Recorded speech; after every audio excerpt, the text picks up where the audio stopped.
Hello friends, daily dictation के लिए channel को सब्सक्राइब कर लें और डिक्टेशन पसंद आए तो उसे लाइक करें और अपने दोस्तों में शेयर करें।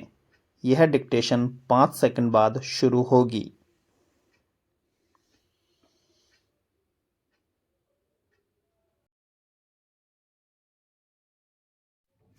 स्टार्ट। जब भी जाने के लिए सड़क पर निकलता हूँ, परेशान हो जाता हूँ। घर से बाहर निकलकर कहीं भी जाना लगातार कष्टप्रद होता जा रहा है। लगता है मनुष्यों और वाहनों की बढ़ती भीड़ के आगे हमारी सड़कें बहुत छोटी पड़ने लगी हैं। बड़े शहरों में यह समस्या अधिक विकराल है।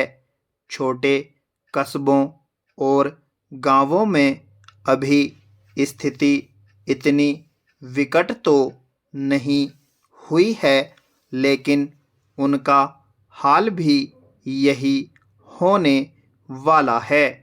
सड़कें वाहनों के बोझ तले दबी जा रही हैं।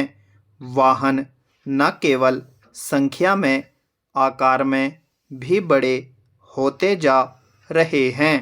हमारे पास अपनी अमीरी को दिखाने का जैसे यही एक तरीका रह गया है कि हम बिना ज़रूरत के भी छोटे वाहन को त्याग कर बड़े वाहन की सवारी करें।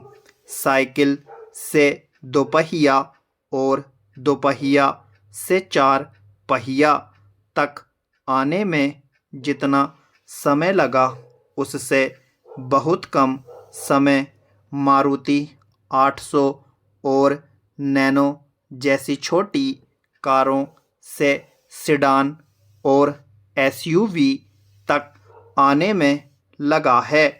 हमारी सड़कों पर अब इन्हीं का कब्जा है और इसकी परिणति यह हुई है कि पैदल या साइकिल पर चलने वालों के लिए हमारी सड़कों पर कोई सुरक्षित जगह बची ही नहीं है।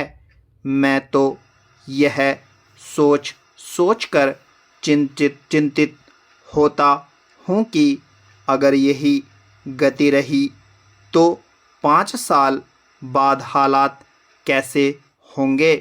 हमारे आवागमन के लिए कोई जगह बचेगी भी या नहीं। अभी भी शहरों में थोड़ी थोड़ी देर के बाद जाम के हालात पैदा होते हैं। 1 किलोमीटर की दूरी तय करने में भी घंटे 2 घंटे लग जाना आम बात हो गई है। अब आप समय से बहुत पहले घर से निकल कर भी आश्वस्त नहीं हो सकते कि ठीक समय पर अपने गंतव्य पर पहुंच ही जाएंगे।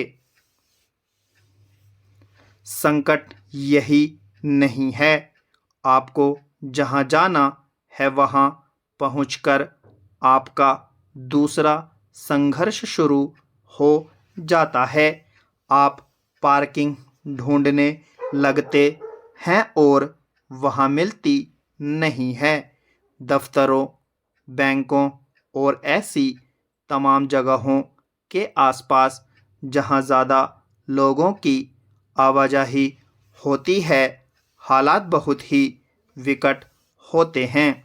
विवाह जैसे समारोहों में शामिल होने के लिए जाना मन में उल्लास की बजाय दहशत पैदा करता है, क्योंकि विवाह स्थल के आसपास पार्किंग की जगह मिलना नामुमकिन होता है और आपकी सारी ऊर्जा तो यह तलाश करने में ही खप जाती है कि वाहन कहाँ खड़ा करें।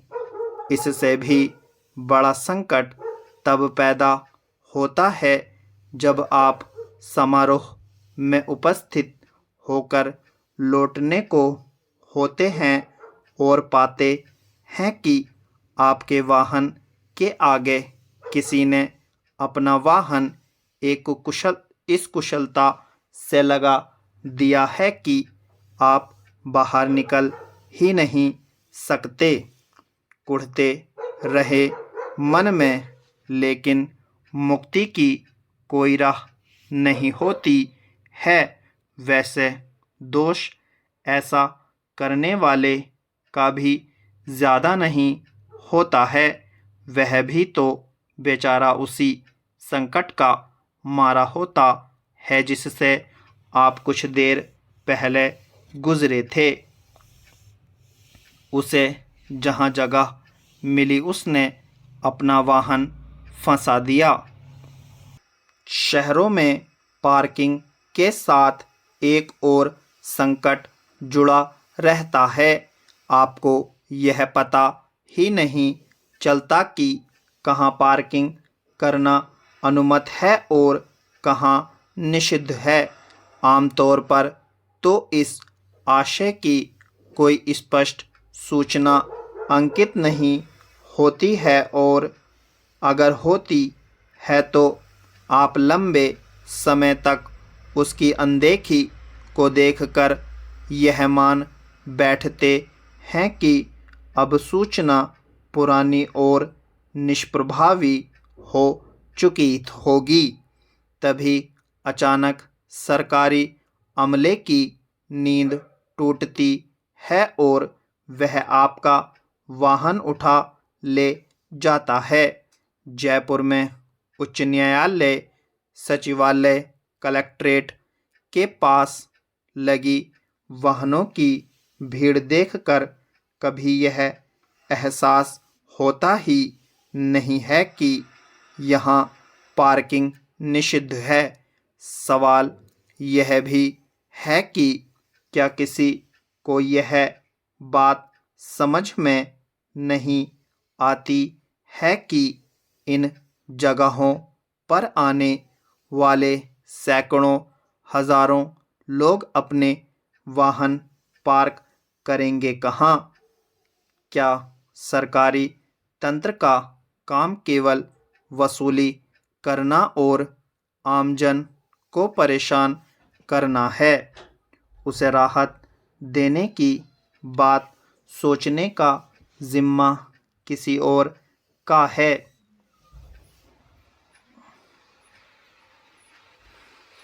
और जब आमजन को परेशान करने की बात चल ही निकली है तो क्यों ना लगे हाथों ट्रैफिक नियमों के उल्लंघन और उनके कारण होने वाले चालानों नहीं वसूली की बात भी कर ही ली जाए।